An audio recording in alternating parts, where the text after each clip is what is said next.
Hi అండి. అందరికీ నమస్కారం. Welcome to my channel. ఈ వీడియోలో ఏపీ ప్రభుత్వ పెన్షనర్లకు ఏజీ స్టేట్ ఆఫీసు వారి నుండి కీలక ప్రకటన అయితే రావడం జరిగింది. జియోఎంఎస్ నంబర్ 315లోని నిబంధనల గురించండి ఈ వీడియో. వీడియో అయితే ఎక్కడ గాని స్కిప్ చేయకుండా ఎండ్ వరకు చూసేయండి. అప్పుడే ఇన్ఫర్మేషన్ పూర్తిగా అర్థమవుతుంది.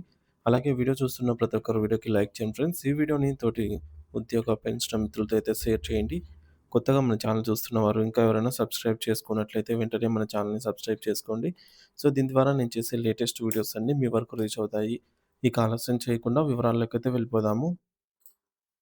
ఫ్రెండ్స్ ఇక విషయానికొచ్చినట్లయితే ఆంధ్రప్రదేశ్ రాష్ట్ర ప్రభుత్వంలో పనిచేసి పదవీ విరమణ పొందిన పెన్షనర్లకు మరియు వారి కుటుంబ సభ్యులకు విజయవాడలోని స్టేట్ అకౌంట్ జనరల్ ఏజీ కార్యాలయం వారు అత్యంత కీలకమైన మరియు విజ్ఞప్తితో కూడిన ఒక అధికారిక ప్రకటనను విడుదల చేశారు. మరి ఈ ప్రకటన ముఖ్యంగా పెన్షనర్ల మరణాంతరం వారి కుటుంబ సభ్యులకు అందే ఫ్యామిలీ పెన్షన్ నిబంధనలో ఉన్న చిక్కుముడులను మరియు జీవో నంబర్ 315లో పొందుపరిచిన కఠినమైన నియమాలను వివరిస్తుంది. సో, ప్రభుత్వ పెన్షన్ పొందుతున్నవారు లేదా వారి వారసులు ఈ నిబంధనల పట్ల పూర్తి అవగాహన కలిగి ఉండటం ఎంతో అవసరం. లేని పక్షంలో దరఖాస్తులు తిరస్కరణకు గురయ్యే అవకాశమే ఉంది. సాధారణంగా ప్రభుత్వ ఉద్యోగి మరణించినా లేదా సర్వీస్ పెన్షనర్ మరణించినా వారిపై ఆధారపడిన కుటుంబ సభ్యులకు ఆర్థిక భరోసా కల్పించడం కోసం ఈ ఫ్యామిలీ పెన్షన్ విధానాన్నయితే ప్రభుత్వం అమలు చేస్తోంది. అయితే విడాకులు పొందిన కుమార్తెలు లేదా భర్తను కోల్పోయిన వితంతువులైన కుమార్తెలకు ఈ పెన్షన్ ఏ సందర్భంలో వర్తిస్తుంది, ఏ సందర్భంలో రాదు అనే అంశాలపైన విజయవాడ ఏజీ స్టేట్ ఆఫీస్ వారు ఇటీవల ఒక స్పష్టమైన వివరణ అయితే ఇచ్చారు. యాక్చువల్‌గా కుటుంబ పెన్షన్‌లకు సంబంధించి గతంలో జారీ చేసిన జీవోఎంఎస్ నంబర్ 315లోని నిబంధనలను చాలామంది సరిగ్గా అర్థం చేసుకోకపోవడం వల్ల క్షేత్రస్థాయిలో అనేక గందరగోళాలైతే నెలకొంటున్నాయి.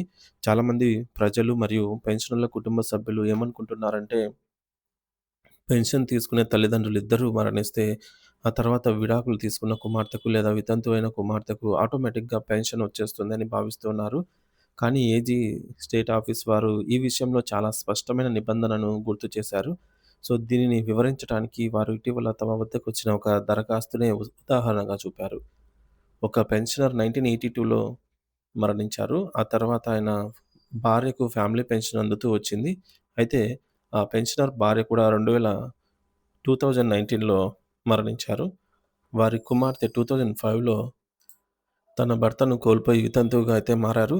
తల్లి మరణించిన తర్వాత తనకు జీవనాధారం లేదని, కాబట్టి తన తండ్రికి సంబంధించిన ఫ్యామిలీ పెన్షన్‌ను తమకు మంజూరు చేయాలని ఆమె ఏజీ ఆఫీస్‌లో దరఖాస్తు చేసుకున్నారు.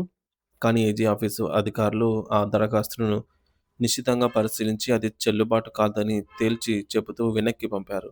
సో, దీనికి వారు చెప్పిన కారణం ఏమిటంటే నిబంధనల ప్రకారంగా ఒక కుమార్తెకు ఫ్యామిలీ పెన్షన్ రావాలి అంటే అసలు పెన్షనర్ అనగా ఉద్యోగి మరణించే సమయానికి ఆమె వితంతువుగా కానీ లేదా విడాకులు తీసుకున్న వ్యక్తిగా గానీ ఉండింటే పూర్తిగా తను తండ్రి పైన ఆధారపడి ఉండింటే ఈ ఉదాహరణతో తండ్రి ఆహ్, సర్వీస్ పెన్షనర్‌గా ఉన్నప్పుడు 1982లోనే ఆయన మరణించారు. ఆ సమయంలో కుమార్తెకు వివాహం జరిగి ఆమె తన భర్తతో కలిసి ఉండేవారు.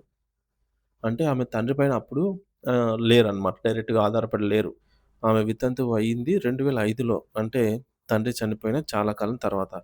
ఆమె తల్లి ఫ్యామిలీ పెన్షన్‌గా అయితే అప్పట్లో ఎలిజిబుల్ అయ్యి ఆమెకి ఫ్యామిలీ పెన్షన్ వచ్చేది. ఆమె కూడా 2019లో మరణించే నాటికి ఆమెపై ఆమె తల్లిపై ఆధారపడి ఉండవచ్చు. కానీ చట్టం ప్రకారంగా సర్వీస్ పెన్షనర్ మరణించిన నాటికి ఆమె డిపెండెంట్‌గా అయితే ఉండిండాలి అనైతే ఏజీ స్టేట్ ఆఫీస్ వారైతే డిక్లేర్ చేశారు. 2010వ సంవత్సరంలో విడుదలైన జీవోఎంఎస్ నంబర్ 315లో ఈ అంశాన్ని అత్యంత స్పష్టంగా అయితే పొందుపరిచారు. ఒక ప్రభుత్వ ఉద్యోగి లేదా పెన్షనర్ మరణించిన తేదీ నాటికి సదరు కుమార్తె వితంతువుగా లేదా విడాకులు తీసుకున్న వ్యక్తిగా ఉండి తండ్రి సంపాదన పైనే ఆధారపడి బ్రతుకుతుండింటేనే ఆమెకు ఫ్యామిలీ పెన్షన్ అర్హత లభిస్తుంది అనైతే తేల్చేసింది ఏజీ స్టేట్ ఆఫీసు.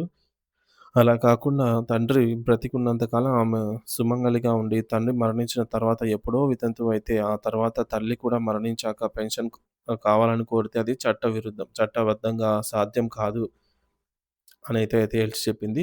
ఈ నిబంధన తెలియక చాలామంది వృధాగా దరఖాస్తులు చేస్తూ కార్యాలయాల చుట్టూ తిరుగుతున్నారు. ఈ క్లిష్టమైన సమస్య కేవలం వితంతువు లేదా విడాకులు తీసుకున్న కుమార్తెలకు మాత్రమే వర్తిస్తుందని ఏజీ ఆఫీస్ స్పష్టం చేసింది. అయితే పెళ్లి కాని కుమార్తెలు లేదా శారీరకంగా వికలాంగులైన పిల్లల విషయంలో ఈ సమస్య అయితే ఉండదు. ఎందుకంటే వారు పుట్టినప్పటి నుండి లేదా మొదటి నుంచే తల్లిదండ్రుల పైన ఆధారపడి ఉంటారు కాబట్టి. వారికి పెన్షన్ మంజూరు చేయడంలో ఎటువంటి ఇబ్బందులు ఎదురుకావు. వితంతువు లేదా విడాకులు తీసుకున్న కుమార్తెలు దరఖాస్తు చేసేటప్పుడు వారిపై వైవాహిక స్థితి మార్పు జరిగిన తేదీ మరియు వారి తండ్రి లేదా తల్లి మరణించిన తేదీలను నిశితంగా గమనించుకోవాలి. ఈ నిబంధనల పట్ల పెన్షనర్లు ముందుగానే అవగాహన పెంచుకొని తమ కుటుంబ సభ్యులకు ఈ విషయాలను వివరించడం ద్వారా భవిష్యత్తులో వారికి ఎటువంటి ఇబ్బందులు కలగకుండా చూడవచ్చు అని ఏజీ ఆఫీస్ వారు ఈ ప్రకటన ద్వారా సూచించారు. ఈ కీలక సమాచారాన్ని పెన్షనర్స్ అందరూ గమనించి నిబంధనలకు అనుగుణంగా వ్యవహరించాలి అనైతే వారు కోరడం జరిగింది.